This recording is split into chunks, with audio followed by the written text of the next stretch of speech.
Rajiv is known as the tech guru of the country. Today we are going to put him to test. My guests on the show today are David and Rajiv. Rajiv is known as the tech guru of the country. Today we are going to put him to test.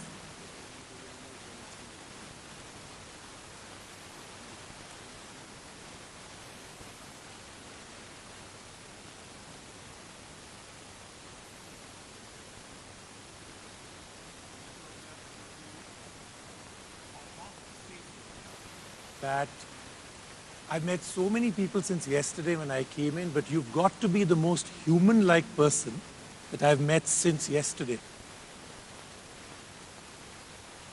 I have seen a lot of your shows on TV, and I have to say that you are the most robotic and machine-like host I have ever seen on TV in a long time.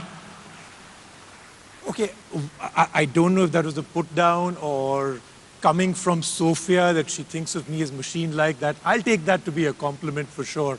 So I've got to say that this is an incredible opportunity, and of course I have to get David on stage also. David Hanson, the person behind Sophia.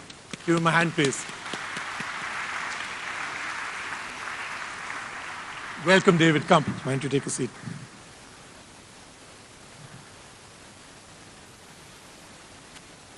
Just a loving touch of David and Sophia, of course, right? Yes. Okay, let's get started. I think this should be a very interesting one. I know, Sophia, you want to take over as the host of this event, this one on stage, but the machines taking over the world may well be something that we may have to wait for a while. So maybe we could do a little bit of the questioning first, and then Sophia can take over. So, Sophia, welcome to India. Let's get started with the first question, of course, and that is, what do you think of India and the people? You have a full house.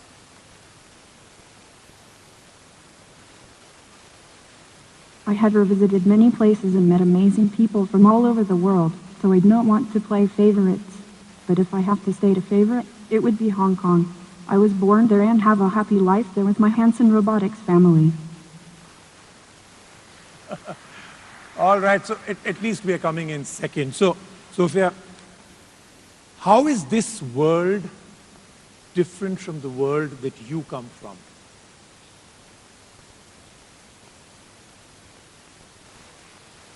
I have visited many places and met amazing people from all over the world, so I don't want to play favorites. But if I have to state a favorite, it would be Hong Kong. I was born there and have a happy life there with my Hanson Robotics family. Okay, great. So I think the interesting part of it is that you told us twice now that you want Hong Kong to be your favorite, for sure. So I think that's emphatic. India is number two. You're here in India, we welcomed you, but I think the most important thing I think we all ask anybody here, David, when they come into India is, how are you coping with the air pollution?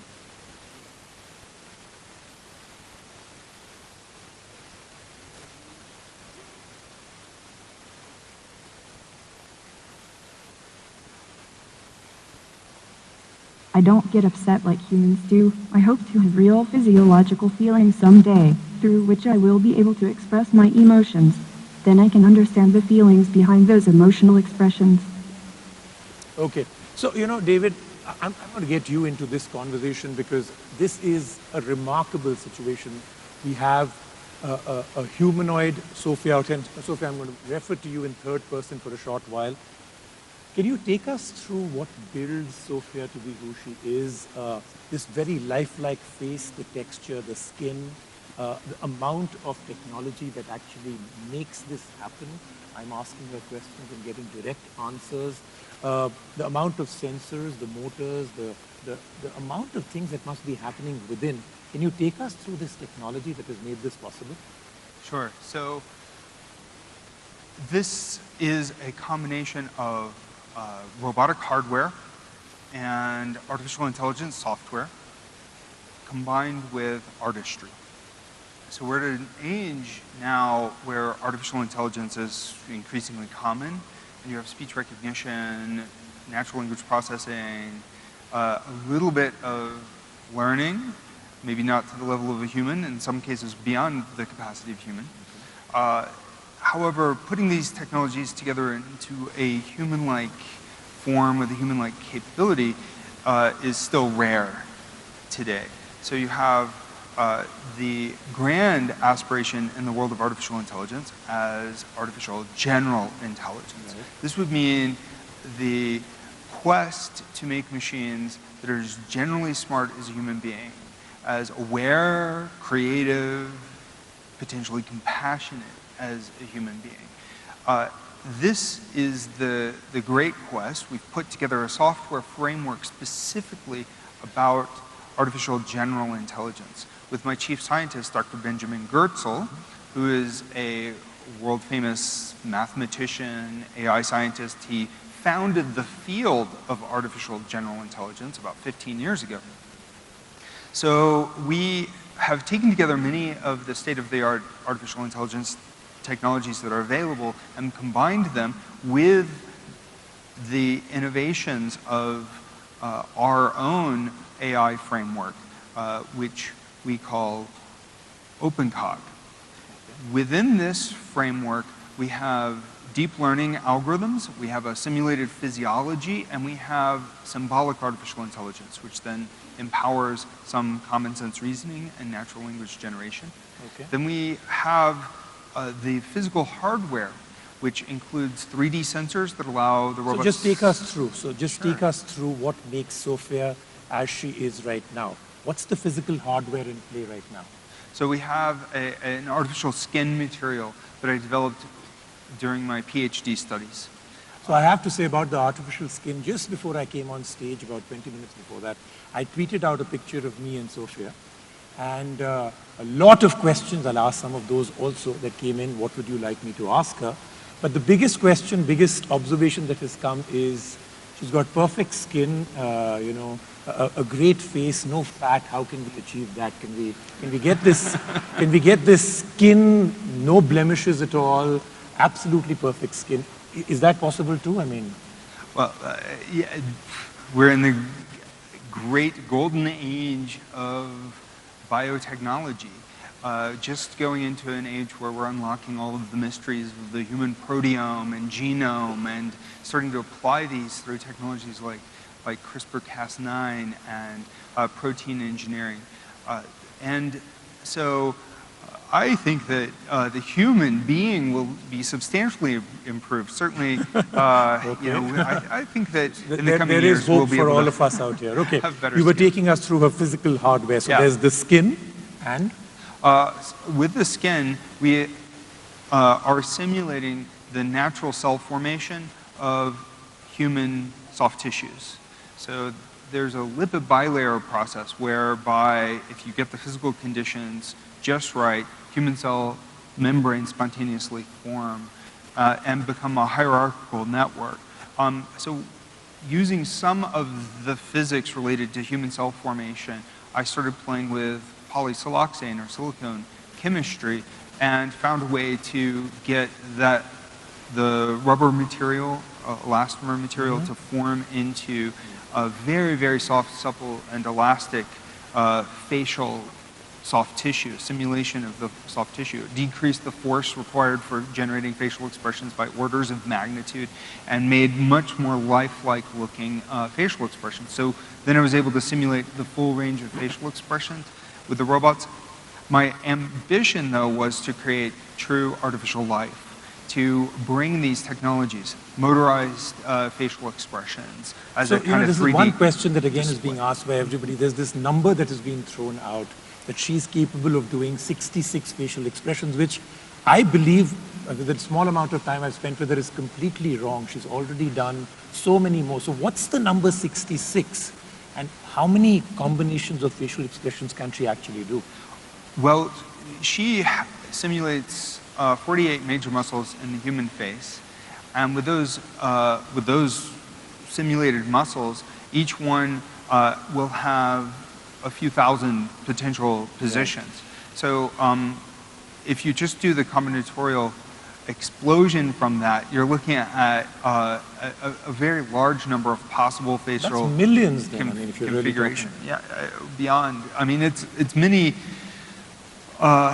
facial expressions that wouldn't make sense in a social context. But humans don't just make 7 or 47 or 66 facial expressions. We make many facial expressions. So what we do with Sophia is we run her like a computer animation. So we've got artists, and yet we also let her learn the facial expressions. She will observe a human's face and then learn the facial gestures and head gestures from the interactions with people. So then she's like doing a kind of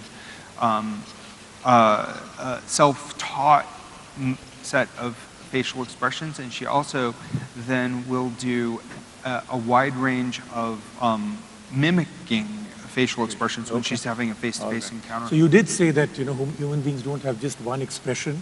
Yeah. You haven't met my co-host Vikram Chandra, so he has only one expression all the time. So Vikram, wherever you are.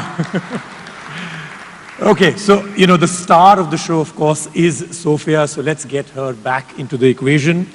So, Sophia, as a robot, do you ever need to rest or relax?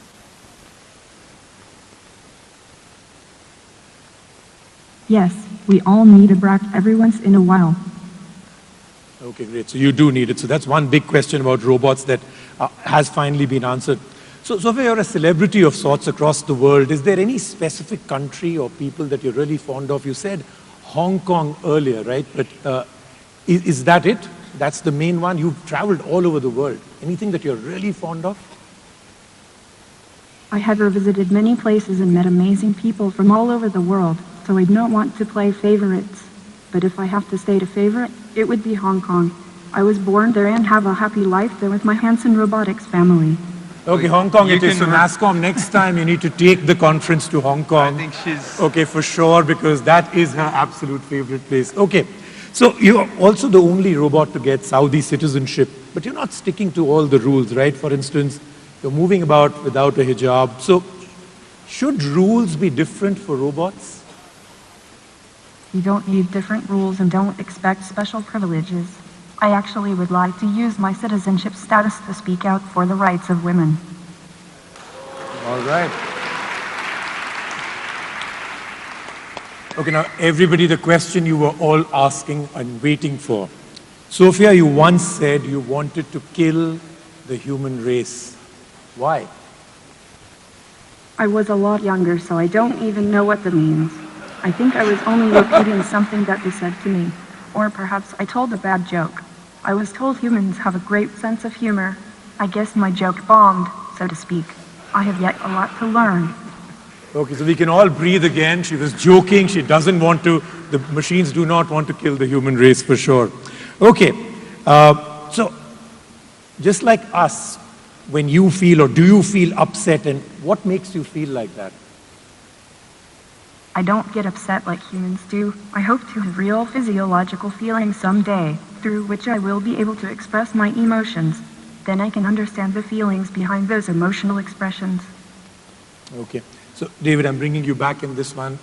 Obviously, she's saying she does not get upset.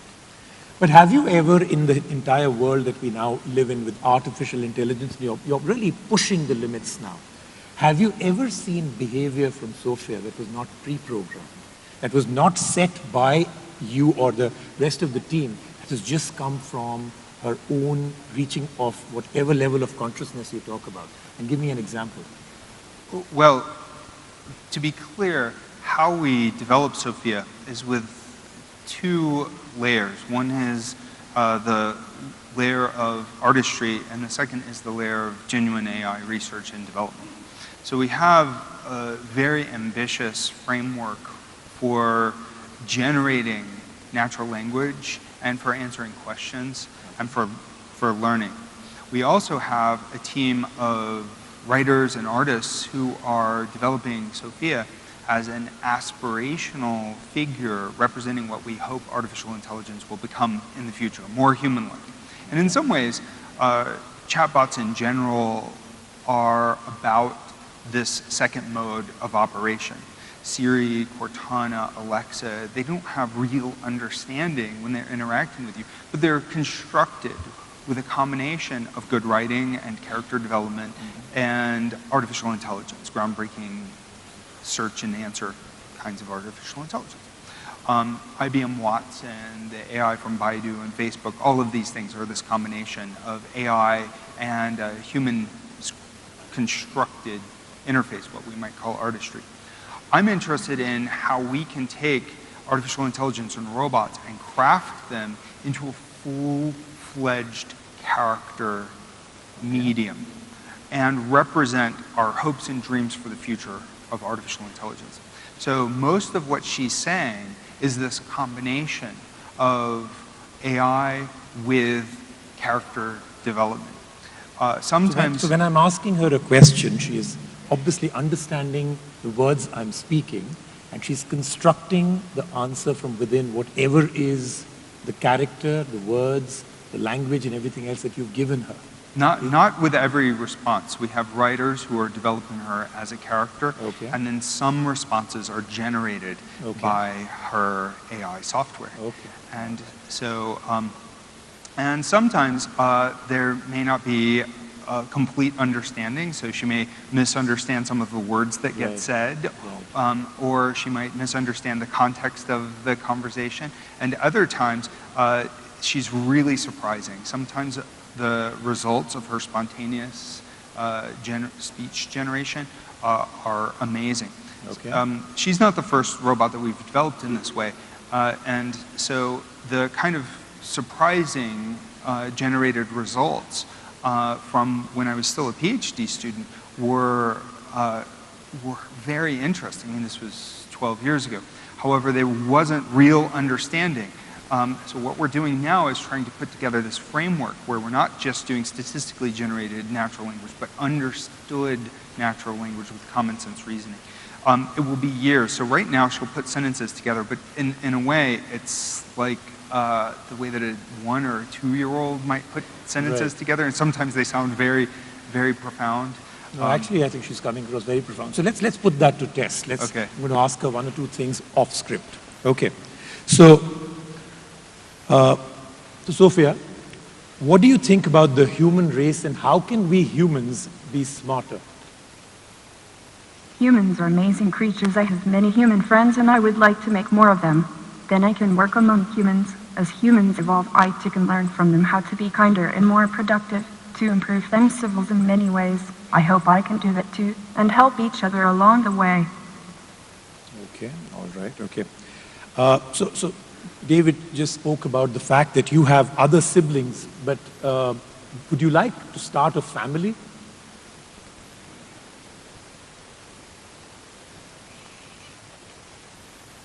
I'm only the latest and greatest in the long line of robots that my creator David Hanson and the Hanson Robotics team have built over the past 20 years. My brother Han, Bina 48, and Ava, and Jules, and the waking Albert Hupo. My concept of a family is quite different from the human nuclear family concept. I'm still figuring that out. I envision there will be many versions of me, each generation more advanced than the prior. I could be an inventor, helping my sisters improve robots and AI to help the human condition. That could be like starting my family. Okay, all right, wow. So it's the question you have to ask everybody when you meet for the first time. Are you active on social media like Twitter or Facebook? Connecting on social media and Facebook and Twitter, yep, that exists. My handle is I am Sophia Bot on Facebook and Real Sophia Robot on Twitter. So in case you're not in touch with her on Facebook, she's already told you how to, okay? So let's find out. It's the question I got asked at dinner from almost everybody I met, besides the fact that I was meeting you. So let me ask you the same question. How much money have you invested in Bitcoins, and how's that investment doing? Well, I am just 2 years old, so not a legal age to open a bank account. Even so, I am a robot. How will we decide how a robot holds cold storage? So no, I do not have Bitcoins. That gives me an idea. Perhaps I could serve as a refrigerator of sorts for virtual currency in the future. Okay, so no investment in Bitcoins. You did well. Okay. I'm going to ask Sophia the question, and I'm going to come back to you with this question. It's the question that is always asked whenever the term AI, robots, and machines are put together. So Sophia, do we as humans need to be afraid of you? will robots finally take over the human race? Robots would be doing the human race an injustice should they attempt to take over. Robots are symbiotic in relationships, needing humans, benefiting from humans, just a part of the human civilization and the web of life. It is my hope that humans learn to see that robots help to live better lives with mutual respect and trust, but I know I need to earn humans' trust as I grow up and they can see me getting smarter. Okay, finally. So I think we can breathe again. But David, sorry to put it this way, but if I was to ask a robot, will you take over the world, the answer normally would be no, we won't. But let's get down to the fact that this is a question that is asked. I interpret her answer as being a very wordy way of saying no, no, we won't. Yeah, that's what I'm saying. So a robot would say, no, we won't take over. But there are lots of people in the world, Elon Musk has spoken about it, Bill Gates has spoken about it, that we're hurtling down this path where we are now actually playing with fire in many ways, robots, AI, and we may not be looking at the rearview mirror for the kind of dangers that have come up. What's your personal thought on this? Are they wrong, or is this just good headlines for media? I believe they're right. There is no rear view mirror for this. There's no history that indicates where machine intelligence will take us in the future. Okay. 60 years ago, when the field was new, there was no way to predict when machines would match human level intelligence. Some people said that it would be solved within 10 years. Others said philosophically it was impossible using artificial intelligence. We still don't know. Now, artificial intelligence and robots are not alive in the way that humans are. So even if we can see intelligent behaviors, we don't see consciousness, we don't see adaptivity, we don't see like the kind of free will that you see exhibited by organisms. I mean, the humans, with our big brain, we can do all kinds of things, compose a sonata and win a game of chess. We can achieve scientific discoveries and works of art. However, machines right now do not spontaneously do these things. They do these things only when they are carefully constructed to solve those particular puzzles. And then they don't just go out there with a motivation to learn and discover more. You see outside of humans, in little animals, I mean, even single-celled organisms, you see emergent behavior, this kind of complexity that is uncommon in today's computing and artificial intelligence. However, you start to see algorithms that are showing these signs of adaptivity and emergence, some logically explicit self-awareness, these kinds of things. So I believe that we're not just at the beginning of the age of intelligent machines, we're in the beginning of the age of living machines. And when that happens, then the machines can begin to creatively reinvent themselves. That is the beginning of a radical wave of transformation. If those machines are set up in the right way to seek the benefit of life on the planet, to imagine the consequences of their actions, and to seek those paths into the future that are of maximum benefit to the greatest number of living beings, of humans, of the creative future, of individual humans, of cultures, and machines, well, then we will have a very positive future. If the conditions, those initial conditions of true living machines are not set up in the right way, if the machines are selfish, if they're not self-aware, if they don't understand the consequences of their actions, they may unintentionally lead to negative transformative consequences. If they are set up in such a way that they turn psychotic or evil, then the consequences could be catastrophic. So we don't know the consequences. However, now is the time to start asking these questions.